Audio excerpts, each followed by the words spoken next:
So yesterday we were talking about transfers that were happening. I read a lot of the comments. A lot of it is interesting. Those transfers that we talked about in the video yesterday are happening. Today, we're going to be going through and reacting to basically on my timeline today, tons of rumors, tons of calls, tons of teams taking interest in players. I'm just going to react to all this stuff. I pulled up a lot of tabs. Some of it, obviously, guys, is very speculative. All these rumors are probably either between like 1 and 20% going to happen outside of a couple, but they're interesting to think about. So if you guys, you're watching this video and any of them stick out to you, you really like one, let me know in the comments down below. We're going to go through and react to a lot of them. The first one that I found quite interesting is that Bayern Munich are considering a move to sign Bruno Fernandes after missing out on Florian Wirtz. That one to me is quite interesting. That the source on that is Team Talk, who I guess breaks down like exclusive features and stuff like that. So take it with a grain of salt because I really look at like DiMarzo, I think his name is, and I look at Ornstein. Those two, when they drop something, it's pretty accurate. So again, a lot of these are really speculative. Bruno Fernandes at Bayern Munich. Now, this was something that was actually leaked like last summer that they had interest. So I don't know if they're just rephrasing it. But a lot of people do feel like Bruno might be open to a move. But then when asked, he always says he's going to stay. So now we're seeing a Saudi offer, maybe some interest. Bayern Munich are tied up in a lot of these stories. My opinion, do I like it? I think he's going to stay at United. That's my opinion. I don't think he'll go anywhere. Now, this one, Vlahovic is expected to leave Juventus this summer and could end up in the Premier League. Arsenal and Chelsea are both being informed that the deal would cost around 42 mil. This one is interesting. This is a guy that I know he had the injury for a bit this year. I just really haven't heard much of this dude in the last year or two. He was a lot more into the rumors a few seasons back, and then he chose to go to Juventus. And speaking of Juventus, guys, we're going to have some really interesting news with Juventus in this video because apparently Conte is leaving Napoli, and he's going to be going to Juventus. Crazy, crazy, crazy. So I don't know what's going to happen there. Arsenal's an interesting one because Arsenal have been leaked with Sesko and Gyökeres. I don't have those news stories pulled up, but I saw them today. They want Gyökeres. I don't know if he's going there. Sesko looks like it's further along than Gyökeres. Vlahovic, Arsenal fans, what do you think about that? I like him. I think he's solid. I don't think he's anything insane. I definitely do think Gyökeres out of the three is the best. Now I know Gyökeres, his critics will say, what league has he been doing it in? The dude scored a ridiculous amount of goals this year. I mean, not human level. I think he will translate for sure. But yeah, it said this is coming out saying Vlahovic should be opening to join Arsenal this summer, but the Gunners are prioritizing other striker targets first. Now, let me tell you this. From reading this, I think for sure Arsenal is going to get a striker this summer. I think they know they tried to go around it. They're coming up short again in another season. I think they will get a striker. The question mark is, who is it going to be? What I like, though, I will say about Arsenal with this hunt for a striker, they are going and talking with actual strikers, bro. Kai Havertz is not an actual striker. He's done okay in that position for them. They are going and getting themselves a proper 9. I think they also need to add another winger, especially out on the left. That's why I actually like Nico Williams for that team.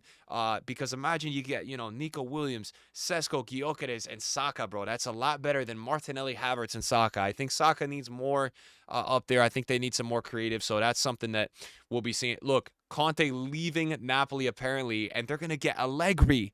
That's crazy, bro. Conte winning Serie A with Napoli. He's going to go. But apparently the news story on Conte, if you want the rundown on it, I was reading this today. Basically, he's demanding a certain amount of wages, and I think Napoli's just not willing to pay it. So that's essentially the story. He's not just quitting on them. He wants a certain amount. And, guys, we didn't confirm it yesterday, but it does look like Napoli really want Kevin De Bruyne. Like, it looks like they are really after him, which, I don't know. I actually like it. Like, I think it's a good fit. I was talking about in the video yesterday. I'm into it, bro. I think it works. The question we will see is Conte leaving. Does the team fall apart? Because we know how Conte manages teams. A lot of the time, they are winners, right? They do very well. So will it all fall apart? They're keeping a lot of the players. We will see. And they may be adding Kevin De Bruyne. They may be adding Jonathan David. All right. This came out like a week ago about Bayern Munich and Leao. This I like a lot. I like it a lot. Now, I know Leao is inconsistent. So the one flaw with Leao is what I just said. And ultimately for Bayern, that left wing side, since Coman like really 5 years ago. It's just they've not had someone super consistent in that position, which they need.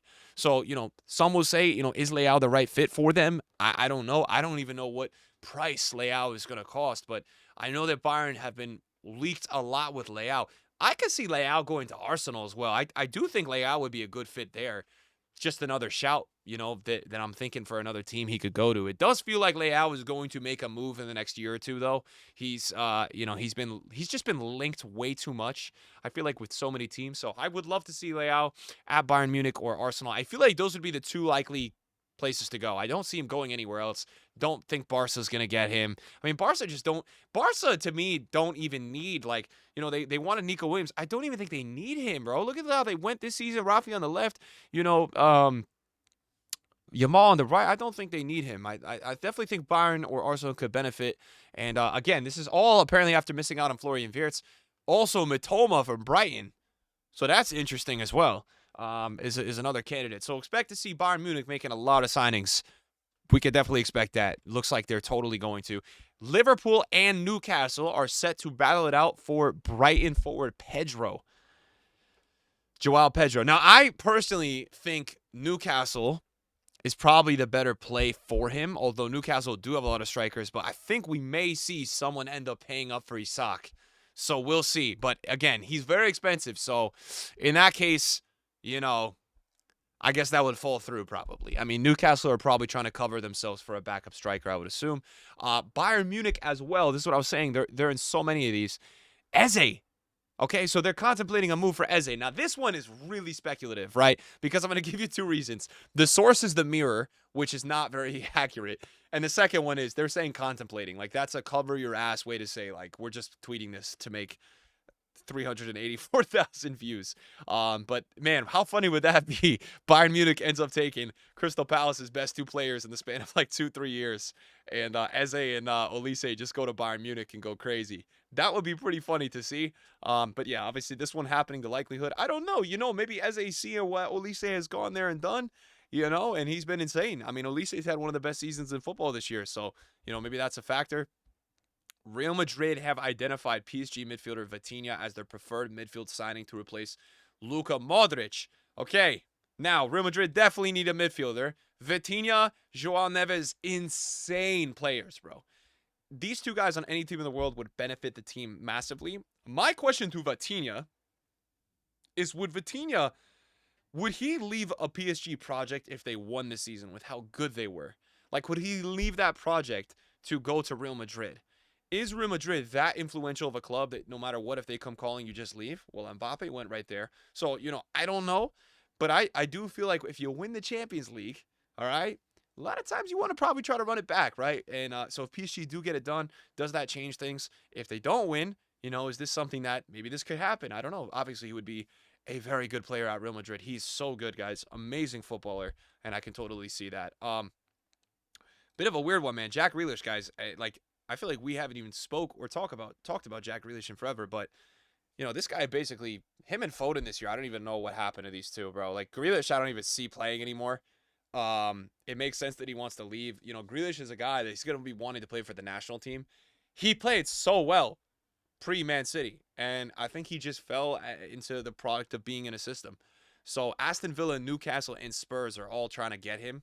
I don't think his value is super high anymore. Out of those three teams, where do I see him fit the best? I kind of like him at Spurs, to be honest, out of those three. I mean, I don't know what your opinion on that is, guys, but can't go wrong with all three of those teams, I don't think. But I think Spurs would be a good situation for him. They're nothing special at the moment. They do have some good players, but they definitely could benefit from having him. And I think he would have a good amount of freedom in that team. So that's just the way that I see it. This is interesting. So now, obviously, guys, Antony, top 5 winger in the world this season. Undoubtedly. He's been crazy. All right? He's been crazy. And Atletico Madrid want Antony. Atletico Madrid. Now, I don't think Antony, I think he's going to try his best to stay at Betis, bro. I do. I think he will try to stay here. I think he's really happy. You can see the way he's playing football, bro. When you're in that type of form, bro, like, if it's not broken, don't try to fix it. I think he's going to want to stay there if he can. Now, remember, he's on loan from Manchester United. So I think Antony will be hoping that Betis actually get him and buy him. So we will see what happens there. I definitely want to see Antony stay at Betis. I know if we saw him at Atletico Madrid, we might see him in arguably like more large games like Champions League and stuff. But I want to see this guy doing well, man. This guy was so hated, and I want to see him do well. Sancho, I'm kind of like, are we ready to give up on Sancho? I don't know. Is it already over? I think the dude is still like 25. But it's been all about reigniting his career for years. I mean, the season at Chelsea's been better than where it was at United, but I don't think that's going to happen. I don't think he's going to leave England. He was already in Germany. I don't see him going back. And then look, as I said, all right, they had a phone call Arsenal with Leao 10 days ago. Now, he's on the short list, but he's not a priority. And if they had a phone call 10 days ago and we haven't heard anything else since then, how far along are the talks, right? I don't know. But again, I like that move. I like that move for Arsenal. And that's all we got today, guys. So obviously a lot of speculative stuff. I wanted to run through it. I think my favorite out of all of these, if it were to happen, would 100% be Leao to Bayern. I want to see. So let me know out of all these rumors, kind of what you guys are thinking. What's your favorite? I don't know. A lot of interesting stuff. The $1 million question is going to be in a few weeks if we go back to this video. How many of these were actually something that happened? Probably like 1 out of 10. If you guys want more of this, drop a thumbs up. I figured it would be a chill video to do. I like uploading a lot on this channel. I like yapping about the footy. So I appreciate you guys watching, man. And have a good night, guys. Have a good night. Have a good evening. Love you guys, bro. Peace.